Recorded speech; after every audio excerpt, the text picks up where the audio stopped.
Hello friends, कैसे हैं आप सब। आई होप आप लोग स्वस्थ होंगे, अपनी तैयारी में व्यस्त होंगे। आज हम डिस्कस करेंगे एसएसटी। इसमें आप सभी को टॉप 60 क्वेश्चंस देखने को मिलेंगे जो आपके एग्जाम के लिए वेरी मोस्ट इंपोर्टेंट होने वाले हैं। इसलिए आप सभी लोग वीडियो को लास्ट तक जरूर देखिएगा। चैनल पर पहली बार आए तो चैनल सब्सक्राइब करके बेल आइकन प्रेस कर लीजिएगा, इससे नोटिफिकेशन आप सभी को मिलता रहेगा। यहाँ पर क्वेश्चन आप सभी का फर्स्ट दिया है और आप सभी से कहना चाहेंगे कि जो यहाँ पर 60 क्वेश्चंस आप सभी को डेली कंप्लीट करवाए जाते हैं, इसमें आप सभी लोग अपना स्कोर जरूर चेक करते रहिएगा। इससे आप लोगों को एक आइडिया लग जाएगा कि आपका स्कोर क्या है और आप सभी का किस प्रकार से रिवीजन है। तो यहाँ पर क्वेश्चन दिया है कि भिलाई इस्पात कारखाना स्थित है कहाँ पर। सभी को पता है कि छत्तीसगढ़ में है। छत्तीसगढ़ में कहाँ है तो दुर्ग जिले में है। कहां पर है तो दुर्ग जिले में है। आंसर यहाँ पर आपका पहला सही हो जाएगा, दुर्ग जिले में है। इसकी स्थापना कब की गई है? 1955 में इसकी स्थापना की गई है। भिलाई इस्पात कारखाना की स्थापना 1955 में की गई है। यदि आपसे पूछ लिया जाए किसके सहयोग से, तो सहयोग भी ध्यान रखिएगा। यहाँ पर किसके सहयोग से इसकी स्थापना की गई है तो पूर्व सोवियत संघ के सहयोग से, पूर्व सोवियत संघ के सहयोग से। देखिए यहाँ पर आपने देख लिया भिलाई इस्पात कारखाना कहाँ पर है, छत्तीसगढ़ में है। इसके बाद में कुछ महत्वपूर्ण इस्पात कारखाना है जो आपके एग्जाम में पूछे ही जाते हैं। इस्पात कारखाना, यहाँ से क्वेश्चन आपका पूछा ही जाता है। इस्पात कारखाना कहाँ कहाँ पर है और कौन कौन से हैं। पहला आपने देख लिया भिलाई है, इसके बाद में है राउरकेला। ये कहां पर है? राउरकेला इस्पात कारखाना कहां पर है? उड़ीसा में है। ये कहां पर है? उड़ीसा में है। और इसके बाद में बोकारो कहां पर है? बोकारो इस्पात कारखाना कहां पर है तो ये है झारखंड में। ये कहां पर है? झारखंड में है। झारखंड में है। इसके बाद में जो दुर्गापुर इस्पात कारखाना है ये कहां पर है? दुर्गापुर इस्पात कारखाना कहां पर है? ये है पश्चिम बंगाल में। ये कहां पर है? पश्चिम बंगाल में। पश्चिम बंगाल में है।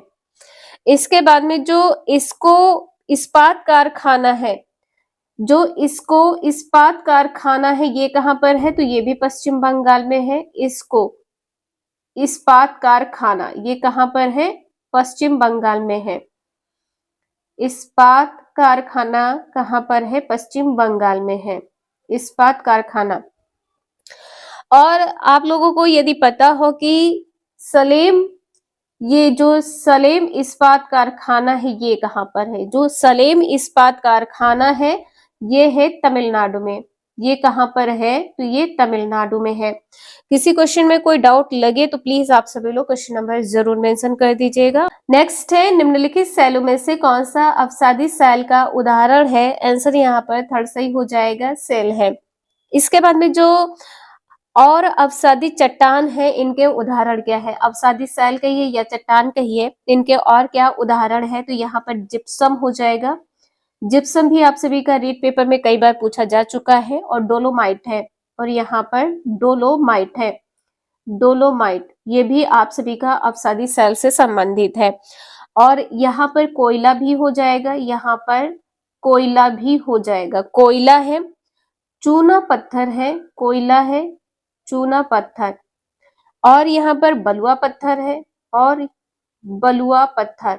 ये सभी क्या है? अवसादी सेल के उदाहरण है। नेक्स्ट है पुच्छलतारे की पूंछ की दिशा सदैव होती है तो सूर्य से दूर होती है। ठीक है, सूर्य से दूर होती है यानी कि विपरीत दिशा में होती है। सूर्य से दूर होती है, दिशा कैसी होती है? विपरीत दिशा होती है। यहाँ पर आपने देखा है दूसरा आंसर सही है। जो पुच्छल तारा होता है ये किस प्रकार से बना होता है? तो सौर मंडल के छोर पर होता है। कहाँ पर होता है? छोर पर होता है। और यह बहुत ही छोटे छोटे अरबों पिंडों से बना होता है। छोटे छोटे अरबों पिंडों से बना होता है। छोटे छोटे अरबों पिंडों से बना होता है। यहाँ पर आपने देखा है दूसरा आंसर सही है। और इसमें क्या होता है तो यह गैस एवं धूल कणों का संग्रह है। जो पुच्छल तारा है इसमें क्या होता है, तो इसमें गैस होती है, गैस और धूल कण होते हैं, और इसमें क्या होता है, धूल कण होते हैं। यहाँ पर आंसर आपका दूसरा सही है। नेक्स्ट है, निम्नलिखित में से कौन सा भ्रंश से संबंधित है, तो भ्रंश से यहाँ पर ग्राबेन हो जाएगा, ग्राबेन संबंधित है। ग्राबेन क्या है, तो भ्रंश घाटी का एक भाग है। जो ग्राबेन है भ्रंश घाटी का एक भाग है, भ्रंश घाटी का एक भाग है। तो यहाँ पर फोर्थ आंसर आपने देखा है, सही है। और भ्रंश घाटी को और बोलते क्या है, तो द्रोणी घाटी बोलते हैं। और क्या बोलते हैं, द्रोणी घाटी बोलते हैं। जर्मन भाषा में जो ये घाटी होती है इसको ग्राबेन बोलते हैं, जर्मन भाषा का शब्द है, ठीक है। जो ग्राबेन है ये जर्मन भाषा का शब्द है। नेक्स्ट है, निम्नलिखित में से कौन सा उष्णकटिबंधीय मरुस्थल नहीं है, तो यहाँ पे जो गोबी मरुस्थल है ये उष्णकटिबंधीय मरुस्थल नहीं है। यह एशिया का सबसे विशाल रेगिस्तान है। यह एशिया का सबसे बड़ा, यह सबसे विशाल, सबसे बड़ा रेगिस्तान है, रेगिस्तान है। यहाँ पर आंसर आपका थर्ड सही हो जाएगा। गोबी है ये दुनिया के ठंडे रेगिस्तानों में से एक है, ये ठंडा रेगिस्तान है, ठीक है। ये ध्यान रखिएगा, जो ये रेगिस्तान है ये ठंडा रेगिस्तान है। और एक इम्पोर्टेंट पॉइंट है, इसका जो ताप होता है, तापमान जो होता है 0 से 40 डिग्री तक चला जाता है। जो गोबी मरुस्थल है ये क्या है, ये ठंडा मरुस्थल है, और इसका जो तापमान है ये 0 से कहाँ चला जाता है, 0 से 40 डिग्री चला जाता है, यानी कि माइनस की तरफ जाएगा। तो 40 डिग्री नीचे चला जाता है, -40 डिग्री हो जाएगा। नेक्स्ट है, तापक्रम विलोमता का अर्थ क्या है, तो जब ऊंचाई बढ़ेगी तो तापक्रम भी बढ़ेगा, तो बढ़ती ऊंचाई के साथ बढ़ता तापक्रम, आंसर यहाँ पर दूसरा सही है। नेक्स्ट है, निम्नलिखित जलाशयों में से कौन सा रिहंद परियोजना से संबंधित है, गोविंद बल्लभ पंत सागर संबंधित है। और उत्तर प्रदेश की जो प्रसिद्ध सोन नदी है, सोन नदी की सहायक नदी क्या है, सोन नदी की जो सहायक नदी है वो रिहंद नदी है। ये क्या है, ये रिहंद नदी है। रिहंद नदी पर सोनभद्र जिले में, कहां पर, ये भी ध्यान रखिएगा, जिला कौन सा है, सोनभद्र जिला है, जिला है सोनभद्र। पिपरी स्थान पर रिहंद बांध बनाया गया है, आंसर आपने देखा है, दूसरा सही है। नेक्स्ट है, सिपकिला प्रसिद्ध पर्वतीय दर्रा है कहाँ पर, तो ये है हिमाचल प्रदेश में। और हिमाचल प्रदेश में कौन कौन से दर्रे हैं, तो रोहतांग दर्रा है हिमाचल प्रदेश में, रोहतांग दर्रा है। और दूसरा दर्रा है बाडालाचा दर्रा है। इसके बाद में जो जम्मू कश्मीर है यहाँ पर कौन सा दर्रा है, तो काराकोरम दर्रा है, यहाँ पर काराकोरम दर्रा है। इसके बाद में जोजिला दर्रा है, यहाँ पर जोजिला दर्रा है, कहाँ पर है, जम्मू एंड कश्मीर में। और बुर्जिल दर्रा, ये 3 दर्रा किससे संबंधित है, जम्मू कश्मीर से। इसके बाद में यहाँ पर उत्तराखंड में कौन कौन से दर्रे हैं, तो माना दर्रा है, यहाँ पर माना दर्रा है, और नीति दर्रा है, और यहाँ पर नीति दर्रा है। इसके बाद में जो सिक्किम है, सिक्किम से कौन सा दर्रा संबंधित है, नाथुला दर्रा है, नाथुला दर्रा है। और यहाँ पर जो लेपला दर्रा है। तो ये कुछ इस प्रकार से यहाँ पर आपके एग्जाम में दर्रे पूछे जाते हैं, और ये आपके एग्जाम के लिए वेरी वेरी मोस्ट इंपॉर्टेंट है, तो इसे 1 से 2 बार रिवाइज जरूर कर लीजिएगा। क्वेश्चन नंबर नेक्स्ट है, सामाजिक अध्ययन के अध्यापक को विषय वस्तु के साथ साथ ज्ञान होना चाहिए। तो जैसा कि आप लोगों को पता है कि आपके सब्जेक्ट से क्वेश्चन पूछे जाएंगे, साथ में आप सभी की शिक्षण विधियां, तो शिक्षण विधियों का ज्ञान होना चाहिए, दूसरा आंसर सही है। नेक्स्ट है, भूगोल शिक्षण हेतु सर्वाधिक उपयोगी सहायक सामग्री क्या है, तो देखिए भूगोल है तो मानचित्र होना चाहिए, आंसर आपका यहाँ पर दूसरा सही हो जाएगा। नेक्स्ट है, भारतीय संविधान का कौन सा भाग मौलिक अधिकारों से संबंधित है? भाग 3 है। भाग 3 है। अनुच्छेद क्या है? तो यहाँ पर अनुच्छेद ध्यान रखिएगा, अनुच्छेद है 12 से 35। अनुच्छेद है 12 से 35। आप लोगों को पता होगा कि जो 44वां संविधान संशोधन है, 44वां संविधान संशोधन कब हुआ है? संविधान संशोधन ये कब हुआ है? तो ये हुआ है 1978 में। ठीक है, 1978 में हुआ है।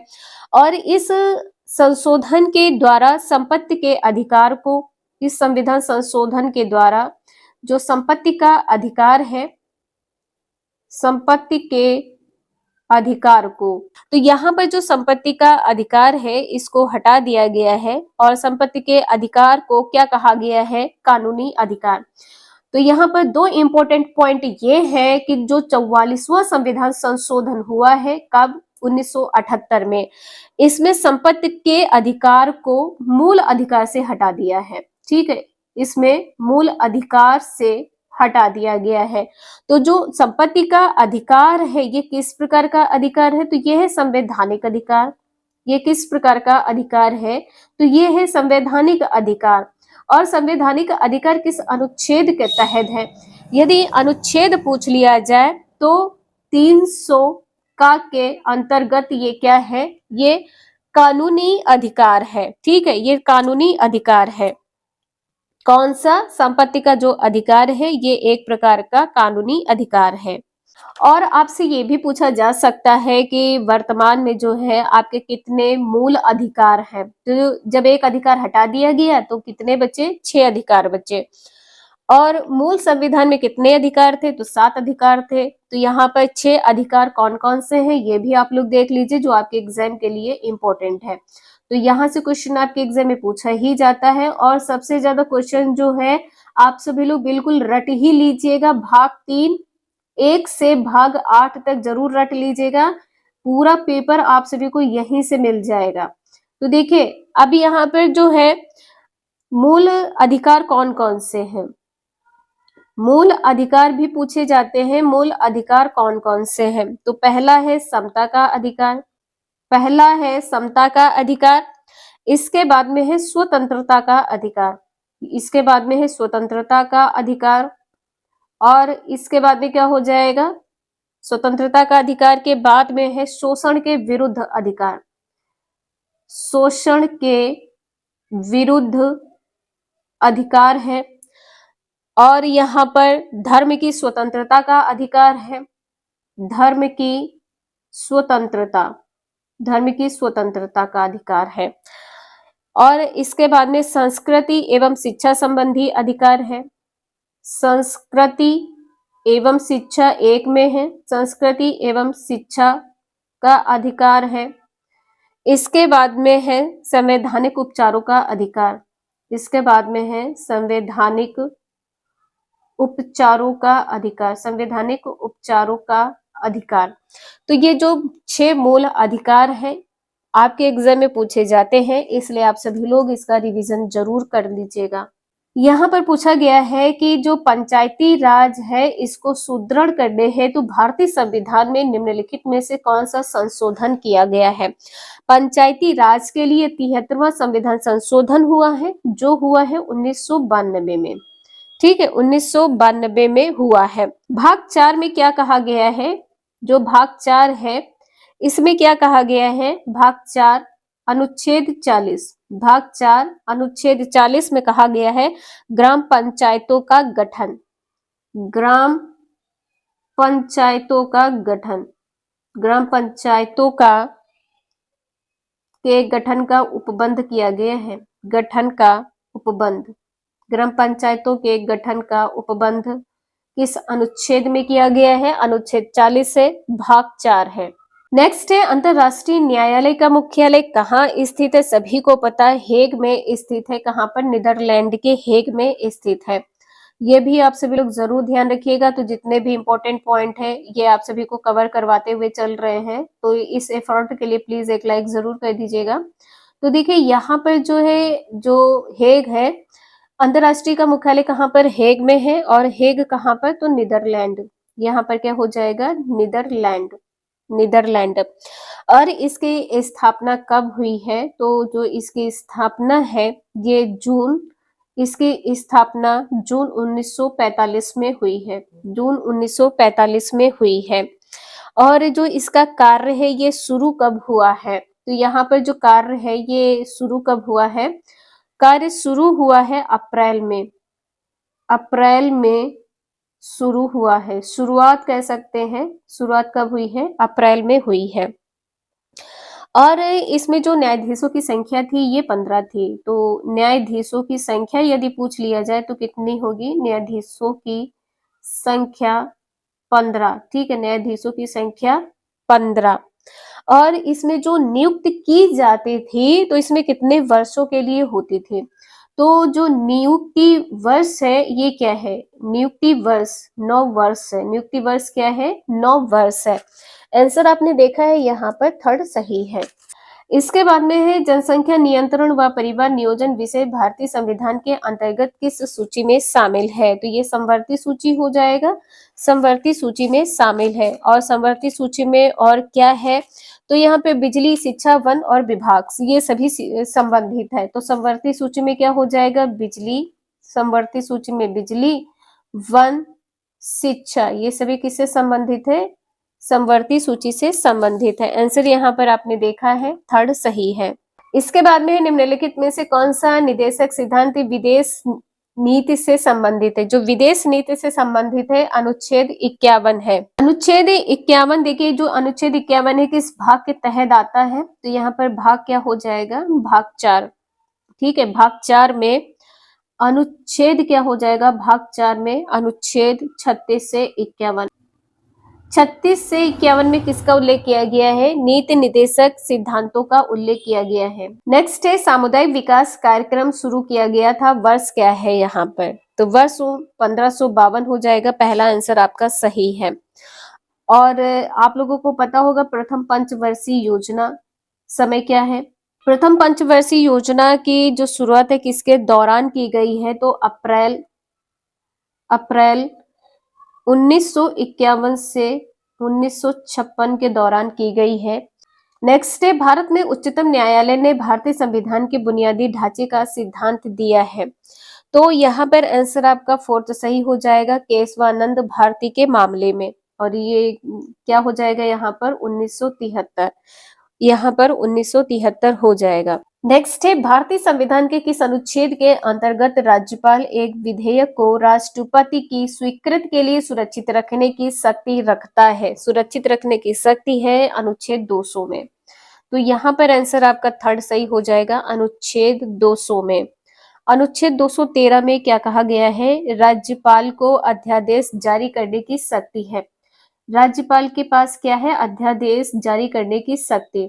तो यहाँ पर लिख लीजिएगा राज्यपाल अध्यादेश, राज्यपाल अध्यादेश जारी करने की शक्ति है अनुच्छेद 213 के तहत। नेक्स्ट है भारत के उपराष्ट्रपति का निर्वाचन निर्वाचक मंडल द्वारा किया जाता है जिसके सदस्य होते हैं। तो संसद के दोनों सदनों के सदस्य होते हैं। संसद के दोनों सदनों के सभी सदस्य। इसमें कौन कौन से सदस्य शामिल होते हैं?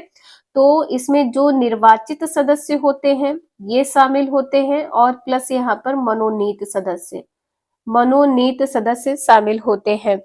और यहाँ पे ध्यान रखिएगा राज्य विधानसभा के जो सदस्य होते हैं ये सम्मिलित नहीं होते हैं। कौन से सदस्य सम्मिलित नहीं होते हैं? राज्य विधानसभा के सदस्य सम्मिलित नहीं होते हैं। प्रीवियस वीडियो यदि आप लोगों ने देखा होगा तो इस टाइप का क्वेश्चन आपके एग्जाम में पूछा गया है। नेक्स्ट है कौन सा देश सार्क का सदस्य नहीं है? सार्क का सदस्य जापान नहीं है। ठीक है, जापान नहीं है। फोर्थ आंसर यहाँ पर सही हो जाएगा। ढाका किसकी राजधानी है? तो बांग्लादेश की राजधानी ढाका है। और यहाँ पर आप लोगों को पता होगा कि सार्क में कुल कितने सदस्य होते हैं? तो 8 सदस्य होते हैं। सार्क में कितने सदस्य होते हैं? 8 सदस्य होते हैं। नेक्स्ट है राजपूत पेंटिंग के लेखक कौन है? तो ये हो जाएंगे आनंद के कुमार स्वामी, पहला आंसर यहाँ पर सही है।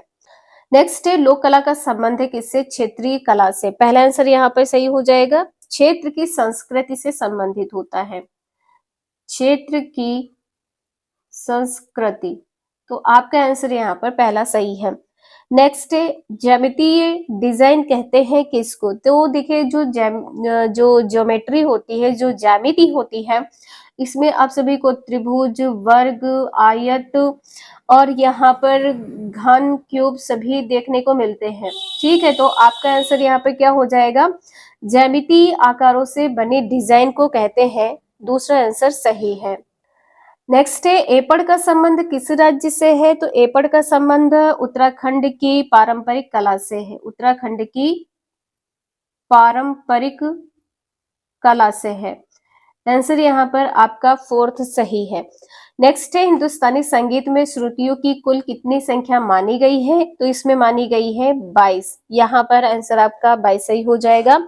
और इन्हीं 22 श्रुतियों से 7 स्वर निकले हैं, इन्हीं 22 श्रुतियों से 7 स्वर निकले हैं या उत्पत्ति हुई है, निकले हैं, इंपॉर्टेंट है, एग्जाम में आपके पूछा जा सकता है। नेक्स्ट है हिंदुस्तानी संगीत में शुद्ध और विकृत कुल मिलाकर कितने स्वर होते हैं? तो 12 स्वर होते हैं, कुल 12 स्वर होते हैं।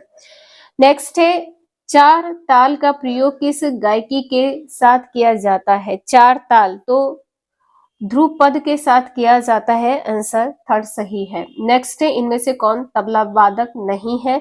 तो यहाँ पर आंसर आपका रामदास शर्मा सही हो जाएगा। रामदास शर्मा कौन है? ये भजन गायक है, ये भजन गायक है, भजन गायक है, ठीक है, ये गायक है। नेक्स्ट है प्रथम राष्ट्रीय खेल कहाँ आयोजित हुए हैं? तो बॉम्बे में हुआ है, कहाँ पर? बॉम्बे में। कब हुआ है? तो 1940 में। कहाँ पर? बॉम्बे में, 1940 में। नेक्स्ट है आज भारत को गीत की नहीं बल्कि फुटबॉल के मैदान की आवश्यकता है, यह किस विचारक ने प्रस्तुत किया है? तो ये प्रस्तुत किया है स्वामी विवेकानंद ने, यहाँ पर आंसर आपका दूसरा सही है। और खेल दिवस कब मनाया जाता है? तो ये 29 अगस्त को मनाया जाता है, 29 अगस्त को मनाया जाता है। इसकी शुरुआत कब हुई थी? 2012 से। नेक्स्ट योग के संबंध में प्रमुख ग्रंथ योग दर्शन के लेखक कौन है? तो योग दर्शन के लेखक है महर्षि पतंजलि। नेक्स्ट है जी इन लिखा है, यहाँ पे ध्यान रखिएगा जीन होगा। जीन नामक प्रोटीन किस फसल से संबंधित है? मक्का से संबंधित है। नेक्स्ट है गाय की कौन सी नस्ल दुकाजी उद्देश्य की? दुकाजी का मतलब है दोहरे उद्देश्य के लिए, तो यहाँ पर थार पारकर है, थार पारकर फोर्थ आंसर सही है, दोहरे उद्देश्य के लिए। नेक्स्ट है भारत को कुल कितने कृषि जलवायु क्षेत्रों में बांटा गया है? तो यहाँ पर 15 हो जाएगा, 15, थर्ड आंसर सही है 15। नेक्स्ट है केंद्रिक बीज की संस्तति है क्या? तो संस्तति का क्या है? तो प्रजनक बीज है, यहाँ पर पहला आंसर सही हो जाएगा, प्रजनक बीज। नेक्स्ट है केंद्रीय औषधीय एवं सगंध पौधा संस्थान स्थित है कहाँ पर?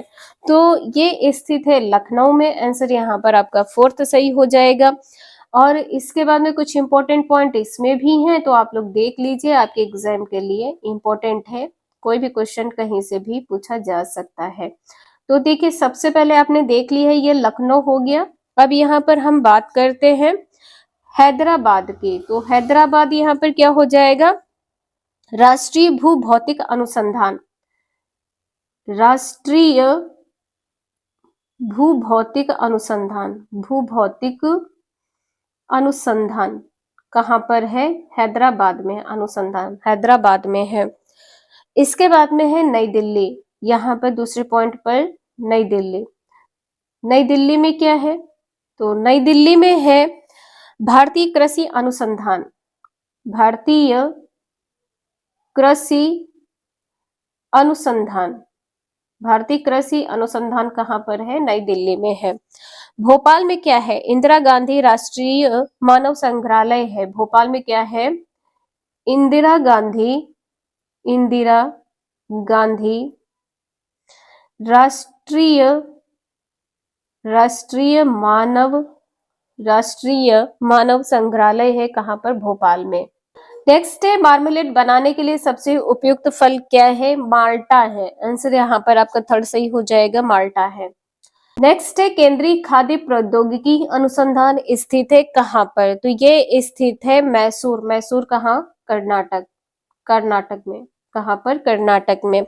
आंसर यहाँ पर थर्ड सही है। नेक्स्ट है जेली बनाने में किस परिरक्षक का प्रयोग होता है?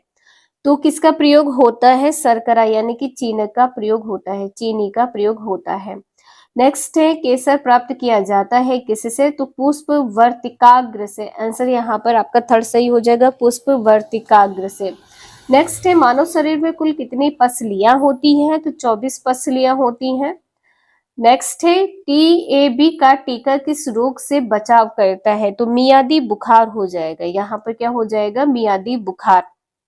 नेक्स्ट है अंतरराष्ट्रीय योग दिवस किस दिन मनाया जाता है? 21 जून को मनाया जाता है। पहला आंसर सही है।